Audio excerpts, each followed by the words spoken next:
దాని కారణంగానే అంటే ఈ ఇక్కడ ఇంకొక పాయింట్ విధమైనటువంటి సార్, అంటే ప్రతిపక్షాలు చెప్పండి. డిమాండ్ చేయడం వేరు, రాజకీయ పార్టీగా రాజకీయంగా డిమాండ్ చేయడం వేరు.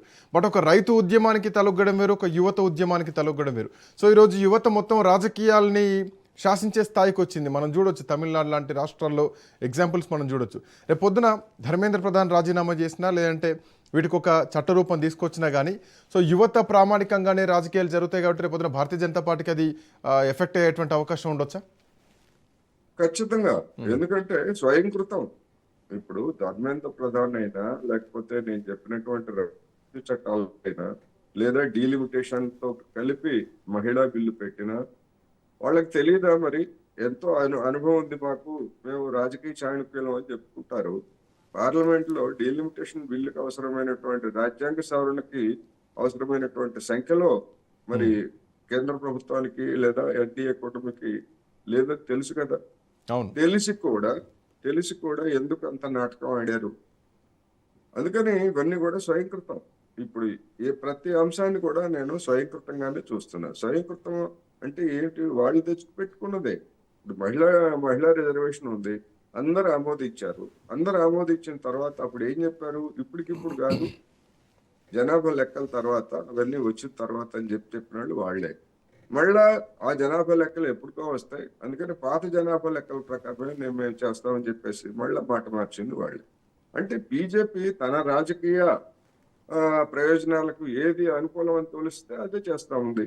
అదే ఆ విధమైనటువంటి రాజకీయం చేసినప్పుడు దాన్ని వ్యతిరేకించేటువంటి ప్రతిపక్షాలు కూడా రాజకీయాలు చేయకుండా వేరే ఏం చేస్తాయి?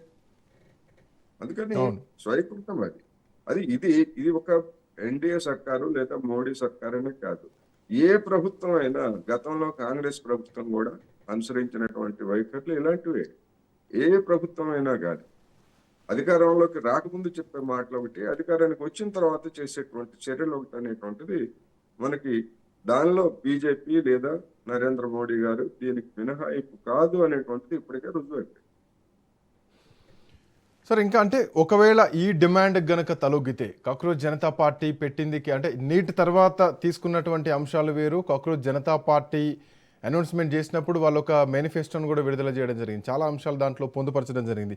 పార్టీ మారినటువంటి ఎమ్మెల్యేల విషయంలో కానీ, లేదంటే మహిళా రిజర్వేషన్లకు సంబంధించినటువంటి విషయం కానీ, న్యాయ వ్యవస్థలో రావాల్సినటువంటి సంస్కరణలు, ఒకవేళ పదవి విరమణ చేసినటువంటి ఏ సీజేఐ కూడా రాజ్యసభ లాంటి ఇతర పదవులు ఇవ్వద్దు అన్నటువంటి డిమాండ్లను కూడా వాళ్ళు తీసుకురావడం జరిగింది.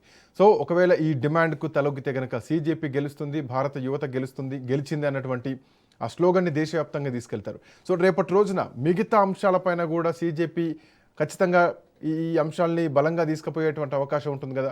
సో యువత మైండ్ల్లో ఇదంతా అంటే నింపేటువంటి అవకాశం కూడా ఉంటుంది కదా. సో భారతీయ జనతా పార్టీ ఈ అంశాలని కూడా ఆలోచించే కొంత అటు ఇటుగా ఉందనుకోవచ్చా? ఇప్పుడు సిజేపీ ముందుకు తెచ్చినటువంటి ధర్మేంద్ర ప్రధాన విషయంలో కనుక వెంటనే ఆయన చేత రాజీనామా చేయిస్తే బీజేపీకి ఊపిరి పీల్చుకోవడానికి అవకాశం ఇచ్చేది. కానీ ఆ విధంగా చేయకపోగా సిజేపీకి లేదా ప్రతిపక్ష పార్టీలకి నిరంతరం అప్పటి నుంచి నిరంతరం ఈ రోజు వరకు ఒక కార్యక్రమాన్ని నిర్వహించేందుకు ఎజెండా ఏర్పాటు చేసింది బీజేపీనే. ఇది ఆచరణలో ఒక విధంగా చూస్తే. అందుకని పోనీ ఇప్పుడు సిజేపీ లేవనెత్తినటువంటి డిమాండ్లు అవేమన్నా అవాంఛనీయమైనవా, లేకపోతే ప్రజాస్వామ్య విరుద్ధమైనవా? కాదు కదా. వాటన్నిటిని సమర్థించాల్సినటువంటివే కదా. అందుకని యూత్ కావచ్చు, లేదా సమాజంలో ఉన్నటువంటి మరొక తరగతి కావచ్చు, మరి వాళ్ళు లేవనెత్తినటువంటి డిమాండ్లని అమలు జరిపితే కేంద్ర ప్రభుత్వానికి ఇంకా మేలు జరుగుతుంది తప్ప బీజేపీకి యువకుల్లో ఉన్నటువంటి వాంఛని మేము గమనించాము, దానికి అనుగుణంగా మేము నడుచుకుంటాము అని ఆ విధమైనటువంటి సానుకూలమైనటువంటి ప్రచారాన్ని కూడా తీసుకోవచ్చు. కానీ సమస్య అది కాదు. మిగిలినటువంటి డిమాండ్లను లేవనెత్తారేమో. లేవనెత్తకూడదని ఎక్కడుంది ప్రజాస్వామ్యంలో? ఏ డిమాండ్ అయినా, న్యాయబద్ధమైనటువంటి ఏ డిమాండ్ అయినా కూడా లేవనెత్తేటువంటి హక్కు సమాజంలో ఉన్నటువంటి ప్రతి తరగతికి ఉంటుంది. మీరు సమస్యలను పరిష్కరిస్తే, 12 ఏళ్లుగా సమస్యలను పరిష్కరిస్తే ఇటువంటి సమస్యలు ఏమో తలెత్తవు కదా. ఉదాహరణకు నరేంద్ర మోడీ గారు రైతు ఉద్యమాన్ని చల్లార్చడానికి సాగు చట్టాలను వెనక్కి తీసుకున్నప్పుడు చేసినటువంటి ఒక ప్రకటన ఏమిటి? మేము ఒక ఏడాదిలో మద్దతు ధరలకు చట్టబద్ధత కల్పించేటువంటి అంశం గురించి ఒక కమిషన్ ఏర్పాటు చేస్తా ఉన్నారు. ఉమ్, ఏడాది తర్వాత కమిషన్ ఏర్పాటు చేశారు. ఇప్పుడు 4వ సంవత్సరం ఇది ఆ కమిషన్ ఏర్పాటు చేసి. ఉమ్. ఇంతవరకు ఆ కమిషన్ ఏమి సమావేశమైంది, ఏమి చర్చించింది, ప్రభుత్వానికి ఏమి నివేదించింది, ఒకవేళ నివేదించకపోతే ఎందుకని మరి కేంద్ర ప్రభుత్వం ఆ కమిషన్ ని అడగలేదు, ఇలాంటి విషయాలన్నీ కూడా మరి జనం లేవనెత్తుతారు కదా. ఉమ్. అందుకని స్వయం కృతం ఒక్కొక్క దాన్ని వాయిదా వేసుకుంటూ పోతే ఆర్థిక సమస్యలు వచ్చినప్పుడు, జనంలో అసంతృప్తి తలెత్తినప్పుడు ప్రతి సందర్భంలోనూ వైరుధ్యం ఉంటుంది. అయితే ఆ వైరుధ్యం ప్రతిసారి ముందుకు రాదు. ఒక్కొక్కసారి ఒక్కొక్క వైరుధ్యం ముందుకు వస్తుంది.